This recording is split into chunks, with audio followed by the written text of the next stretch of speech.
ఈరోజు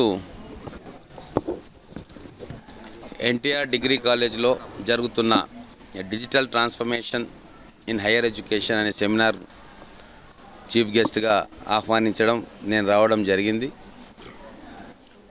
మహబూబ్ నగర్ పట్టణంలోని ఒక ప్రతిష్టాత్మకమైన institution NTR women's degree college. 3000 మంది విద్యార్థినులు ఇక్కడ అనేక కోర్సుల్లో చదువుతారు. ఈ కళాశాల నుంచి ఎంతోమంది గతంలో ఎన్నో ఉన్నత శిఖరాలను అధిరోహించారు. కొన్ని వేల మందికి విద్యను బోధించి ఈరోజు ఒక శిఖరంలాగా ఈ విద్యాలయం నిలబడ్డది. అనేక కోర్సులు ఇక్కడ ఇంట్రడ్యూస్ చేయబడ్డాయి. ఇక్కడ ఉన్న ఫ్యాకల్టీ కూడా పూర్తి డెడికేషన్ తోటి, అంకిత భావంతో పనిచేస్తున్న విషయం కూడా నా దృష్టికి వచ్చింది. ఇటువంటి విద్యాలయాన్ని మనం ఇంకా సపోర్ట్ చేయాల్సిన అవసరం ఉంది. అందుకే ఓల్డ్ స్టూడెంట్స్ అసోసియేషన్ని రియాక్టివేట్ కమ్మని చెప్పినాము. ఆ అలమ్నై అసోసియేషన్కి 5 లక్షల రూపాయలు ఎమ్మెల్యేగా నా తరఫున కూడా కంట్రిబ్యూట్ చేసినాం. ఖచ్చితంగా తెలంగాణ రాష్ట్రంలోనే ఒక మణిహారంలాగా ఈ విద్యాలయాన్ని అభివృద్ధి చేసుకోవాలన్న తపన మా ప్రభుత్వానికి ఉంది, నాకుంది, అలాగే ఇక్కడ ఉన్న అధ్యాపకులకు కానీ, ప్రిన్సిపల్ గారికి కానీ, పిల్లలకు కూడా ఉంది. కాబట్టి అందరినీ కలిపి ఒక ప్రబలమైన శక్తిగా ఈ అలమ్నైని డెవలప్ చేసి ఎక్కడెక్కడైతే గవర్నమెంట్ ఫండింగ్ గ్యాప్స్ ఉన్నాయో అక్కడ people's contribution, old students contribution తోటి ఆ గ్యాప్స్ను ఫిల్ చేసి ఇక్కడ విద్యార్థినులకు స్టాండర్డ్ ఫెసిలిటీస్ని వాళ్ళకి ఇచ్చి వాళ్ళ ప్రతిభను మరింత వెలికి తీసే ప్రయత్నం ఖచ్చితంగా మేము చేయదలుచుకున్నాం. గత 10 సంవత్సరాలుగా వైద్య రంగం, విద్యారంగాన్ని నిర్లక్ష్యం చేశారు. సో ఆ లోటును ఇప్పుడు పూడ్చడానికే మా గౌరవ ముఖ్యమంత్రి గారు ఈరోజు డావోస్లో దాదాపుగా 2000 కోట్లతోటి టాటా గ్రూప్తో ఎంఓయూ కూడా కుదుర్చుకున్న స్కిల్ డెవలప్మెంట్ కోసం ఐటీఐస్లో. దాన్ని క్రమంగా మనం డిగ్రీ కాలేజీలకు, యూనివర్సిటీస్ కూడా విస్తరించి ప్రతి విద్యార్థి ఏదో ఒక స్కిల్ను నేర్చుకొని బయట ప్రపంచంలోకి అడుగు పెట్టాలన్న సదుద్దేశంతో మేము ఈ బృహత్తరమైన కార్యక్రమం మొదలుపెట్టబోతూ ఉన్నాం.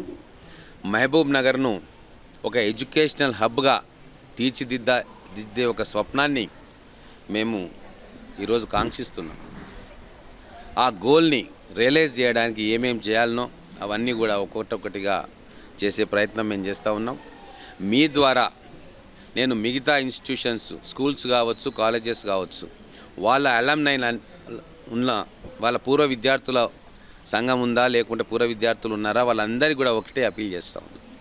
రండి, మనమందరం కలిసి మనకు చదువు నేర్పిన విద్యాలయాలను మనం కూడా కొద్దిగా సహాయం చేసి వాటిని మళ్ళీ పూర్వస్థితికి, పూర్వ వైభవానికి తీసుకొద్దామని చెప్పి వాళ్ళందరికీ కూడా మీ ద్వారా విజ్ఞప్తి చేస్తాం. ఈరోజు డిజిటల్ ఎడ్యుకేషన్ మరియు భవిష్యత్తు సవాళ్ళు అనే అంశంపై ఎన్టీఆర్ ప్రభుత్వ డిగ్రీ కళాశాలలో జాతీయ సెమినార్ను నిర్వహించడం జరుగుతున్నది.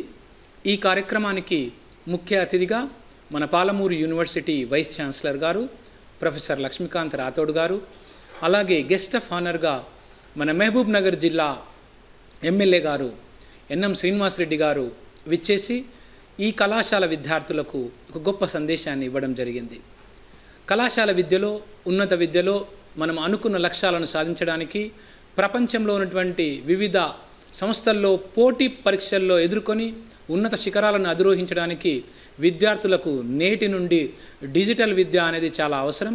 డిజిటల్ విద్యను అందించే ఉద్దేశంలో ఎదురయ్యే సవాళ్ళ గురించి వివిధ కళాశాలలు, యూనివర్సిటీస్ మరియు వివిధ రాష్ట్రాల నుంచి వచ్చేసినటువంటి రిసోర్స్ పర్సన్స్, స్కాలర్స్ వారి పరిశోధనా పత్రాలను ఈరోజు ప్రజెంట్ చేస్తున్నారు.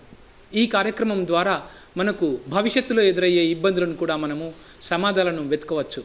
అలాంటి అవకాశాన్ని ఈ కళాశాలలో మనం ఇవ్వడం జరిగింది.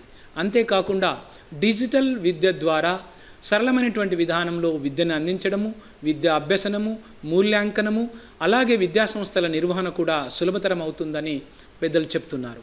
వాటిని అమల్లోకి తీసుకొచ్చే ప్రయత్నం చేస్తున్నాం. ప్రభుత్వ యంత్రాంగం యొక్క సహాయ సహకారాలతో మనము ఆ లక్ష్యాన్ని త్వరలో చేరుకోగలుగుతాం.